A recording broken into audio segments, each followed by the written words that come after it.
Hey everybody, Nick here, and today I got a review for you of this little guy right here. This is the Ohlone Knives GOAT.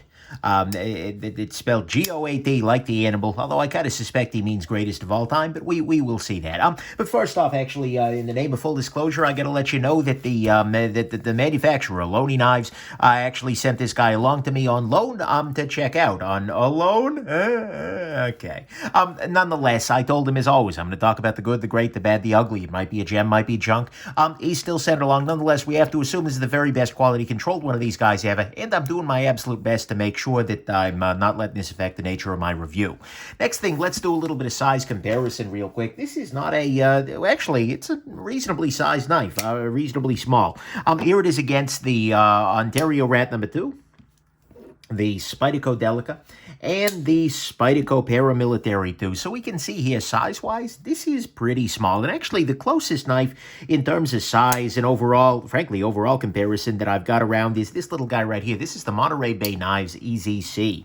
And in a lot of ways, these two knives feel like they are brothers from another mother, so to speak. And another father, for that matter. But they're very similar in that way. Next thing, who the heck is Ohlone Knives? That's O-H-L-O-N-E. I guess you can look at that already. And it's Ohlone, actually, is how it's pronounced. It's named after an indigenous tribe up there in Northern California, and it's all run by a guy named Derek Costa. But this knife actually itself is being made by Tuya Knives. Tuya is a company I've reviewed a couple of times now. I looked at the Hive, I looked at the NV2, I looked at the Bruiser, and so the GOAT here is being made using their OEM service. It actually comes in a nice little kind of plastic case container thing. I should have that around, but I don't have it super handy. That's okay.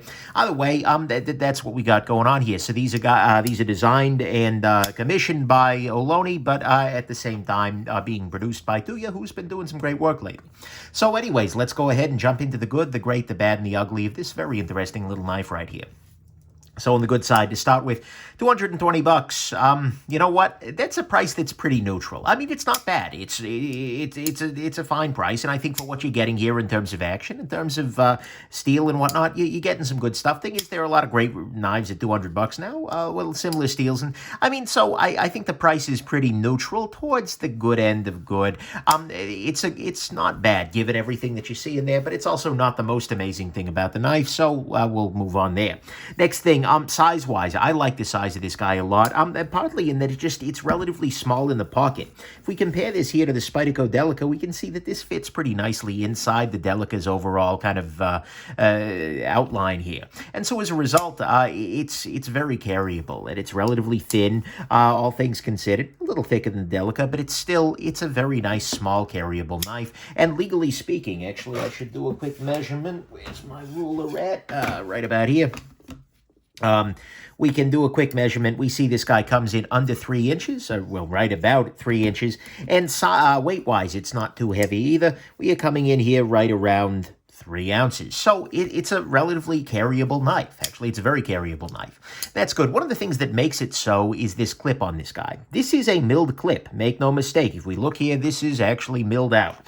Yet it's actually quite nicely done. It's got a proper amount of spring to it. It's got a very nice flex. It's got some ramp, but not so much ramp. And in the hand, actually, it's good. It doesn't hurt you particularly. You would think that a clip like this would, but it's well positioned, I think. And that's kind of the big deal there. And so the clip on this guy is very, very nice, and it's super functional despite being a milled clip, and sometimes that can be a step down. Next thing, this is a little detail, but it's one I appreciated. Take a look at the back spacer here. See that grooving there? That just gives you a little bit of extra traction, and right in that position, it's very important because as you're flipping this knife, this part of the knife is going to be right up against your hand. So as you're doing that, you've got just a little bit more traction there. And given that the back side of this is relatively smooth, that's a nice detail, and it's one I appreciate. Speaking of which, the flipper jimping is also quite good. We can see here it is nice and strong, but it is also rounded off towards the side. This is flipper jimping done very well, making for a very easy action. Speaking of that action, is a good action. This is a really good action right here. This has a very sharp detent. What I mean by that is it's just like, oh yeah. The detent here is 100% reliable, and in fact, I would go so far as to say it's damn near perfect. This detent is just stellar. It's got a very, very nice deploy, and then once you get the blade up onto the ramp here, the close on it is quite smooth as well. It's not, oh my god, amazing drop shot, but that's partly because the blade is very lightweight, right? So I appreciate that very, very much. The action on this knife is absolutely great. This has an action that, God, 5 years ago, but even today, it still stands out as being quite good. And so to me, all of that is the good here, is that it has a very nice action to it. It has some nice jipping on the flipper tab. It's got some nice grooving in the back spacer here. Nice little clip, a good little size, solid ergonomics, and a price that is pretty neutral, but at the same time, solid. On the great side, the blade on this is amazing. This has a super, super thin grind. If we kind of zoom in here, this isn't really even showing the extent of it, but yeah, look at how thin this edge gets. This has a super thin little grind here, and what that means is that this guy just cuts like crazy. I love, love, love seeing blades that are ground thin, especially on smaller knives like these, where it's just like, guys, it's a small blade. You're not going to be using this to pry open a freaking oil drum, so make it cut, and this cuts. Oh my God, does this cut. It's also using M390, which is a very, very nice steel, if not the nicest out there in the pocket knife world at the moment. In terms of all-around use, it's just good. So this blade is just it's amazing. The blade here is absolutely awesome. So I appreciate that very much, and to me, that is the great. This blade is amazing. Bad side. Start with a little detail, but it's one that usually bugs me. There is no labeling here as to what steel they're using. Look, you're using M390, flaunt it. This may seem silly, but down the road, for instance, who knows? Maybe this will become, because it's a small maker, maybe someday it'll be hard to figure out what steel these guys had, and it's nice if it's just written right on there. That way, for people who are buying it in the future, it's a little detail, but it's a nice little detail, and come on, it's not like you're trying to hide your 8CR here or anything like that. Next thing, this could use a little bit of a detent ball ramp. It's not terrible, but it's a little detail that they could have added if they want to make this the greatest of all time. Next thing, this is definitely pocket pecking a little bit. It's got this flipper tab that is going to be pecking in whatever's in your pocket all day long, so do keep that in mind. Not the end of the world, and it's well-rounded, but it's definitely a pretty prominent pocket pecker.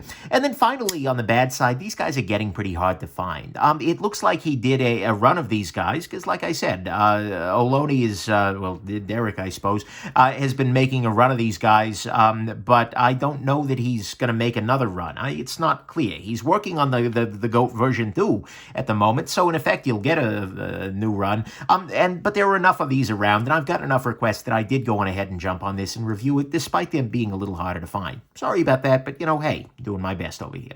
And so, to me, on the bad side, they're getting a little hard to find. They are pocket pecking a little bit here. Could use a little bit of detent ball ramp, although it's not the end of the world, and there is no steel label on this guy, which I would really prefer to have there.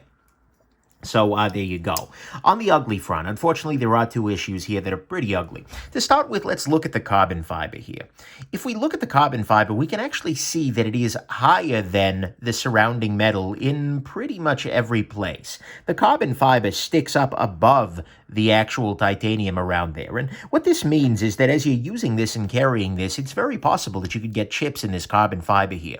You want that to be recessed. And although it looks quite attractive, in practice, when it's sticking up above there, not only is the tactile feel of it not amazing, but it makes it more vulnerable to damage and things like that. And considering that it's doing that all the way around, I'm just not really a fan of that. And I know that that's something that the maker is aware of, and I gather it was a factory issue more than anything, but still, $220, you should be doing that right.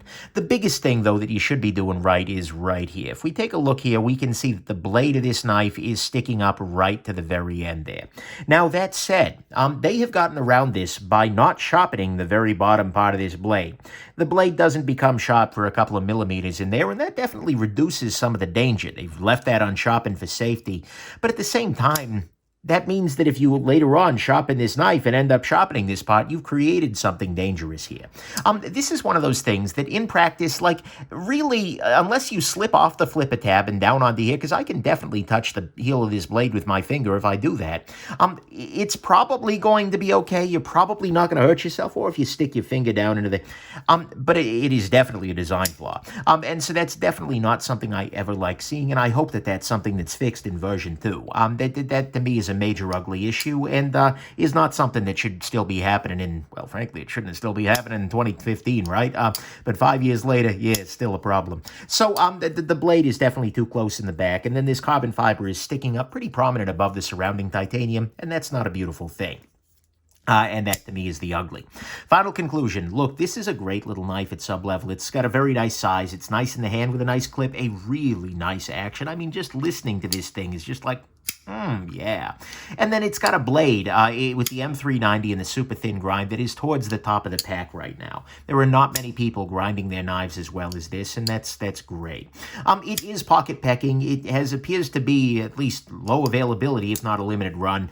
The carbon fiber just isn't done so well, and then that blade sticking up in the back, that's just a design flaw. But overall, on the balance, it is a very nice little solid piece, and I can see why a lot of people love it. When this guy came out, I started hearing about it from everybody, not just folks like my Patreon patrons, who are very often knife-obsessed in their own ways, but also other reviewers were saying, oh my God, this is great, this is great. And, I've been super busy, so I didn't get a chance to jump right on it, but nonetheless, I can see why a lot of people fell in love with it. And at some level, I like it a lot, though. With this blade specifically, oh God, is this blade good. And so Ohlone has done a spectacular job on the blade, if nothing else here. But the problem is, for me, at $220, and I'm picky. I mean, we know this damn well, right? But at $220, you got to be nailing the details too. In the carbon fiber thing, although I can understand that was a factory decision, might have been outside the control of the maker there. Although I'm not super great with it. But more importantly, that the blade thing, that's not a factory issue. That's just a design flaw.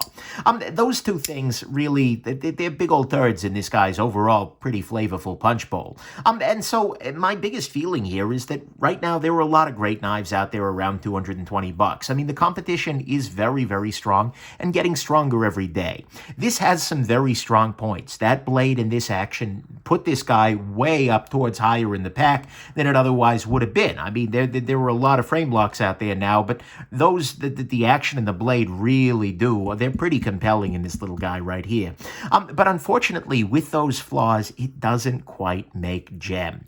The competition looks very, very strong, and given the price, given everything else, I would put this guy towards the top of the pack, but not at the top of the pack. So as bold as the name is, unfortunately with those flaws, it doesn't feel like the greatest of all time. But I kind of suspect that if Ohlone keeps working on these guys and keeps improving those little issues, version 2 could actually earn that name, honestly.